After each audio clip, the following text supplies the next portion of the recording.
একটা সময় ছিল যখন স্বপ্নটা ছিল জলজলে, বাংলাদেশও একদিন বড় দল হবে।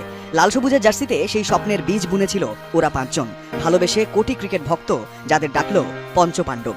ওরা হয়ে উঠল আমাদের গর্ব, আমাদের সাহস, আমাদের আবেগ। লড়াইটা ছিল এক বুক ভরসা নিয়ে সামনে এগিয়ে যাওয়ার। সেই লড়াইয়ের আরেক নাম মাশরাফি বিন মুর্তজা।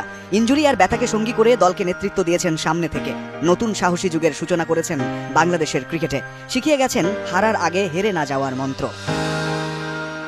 লাল সবুজের ক্রিকেট পেল একটা নাম, সেই নামই হয়ে উঠল বিশ্ব ক্রিকেটে বাংলাদেশের সবচেয়ে বড় বিজ্ঞাপন, সবচেয়ে বড় ব্র্যান্ড। এদেশে ক্রিকেটের সমর্থক শব্দ হয়ে উঠলেন সাকিব আল হাসান। বাঙালির ক্রিকেটকে নিয়ে গেলেন এক ধাপ উঁচুতে।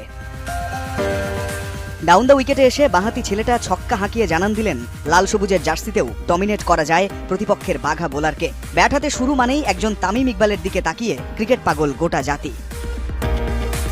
একজন বিশ্বমানের ব্যাটার, যিনি সেট করেছেন একটা স্ট্যান্ডার্ড, কতবার বিপদ থেকে দলকে টেনে তুলেছেন একাই, কঠোর পরিশ্রমে নিজেকে নিংড়ে দিয়েছেন বাংলাদেশের ক্রিকেটে। মুশফিকুর রহিম হয়ে উঠলেন টিম টাইগার্সের নির্ভরতার প্রতীক। ভেঙে পড়া দুর্গকে বারবার একলা সেনাপতির মতো সামলেছেন লিকলিকে গড়নের একজন হিরো। শেষ মুহূর্ত পর্যন্ত লড়ে গেছেন নিঃসঙ্গ শেরপার মতো। কখনো দলকে নিয়ে গেছেন জয়ের বন্দরে, কখনো হেরেছেন ভাগ্যের পরিহাসে। তবুও লাল সবুজের আনসাং হিরো ওই মাহমুদুল্লাহ রিয়াদ, যাদের হাত ধরে আমরা প্রথম পৌঁছেছি বিশ্বকাপ কোয়ার্টার ফাইনালে, খেলেছি প্রথম চ্যাম্পিয়ন্স ট্রফির সেমিফাইনাল, লাল সবুজের পতাকা উড়েছে এশিয়া কাপের ফাইনালে। ওরা এখন অতীতের গল্পে বিলুপ্ত প্রায়। আফসোস শুধু, বড় হয়ে শৈশবের নায়ক মাশরাফি, সাকিব, তামিম, মুশফিক কিংবা মাহমুদুল্লাহর মতো হতে চাওয়া ছেলেটা কি ফেসবুক পোস্টে এমন ফ্যাকাশে মলিন বিদায়ের স্বপ্ন দেখেছিল, নাকি 22 গজের নায়ক হওয়ার গল্পটা শুধুই একটা মিথ?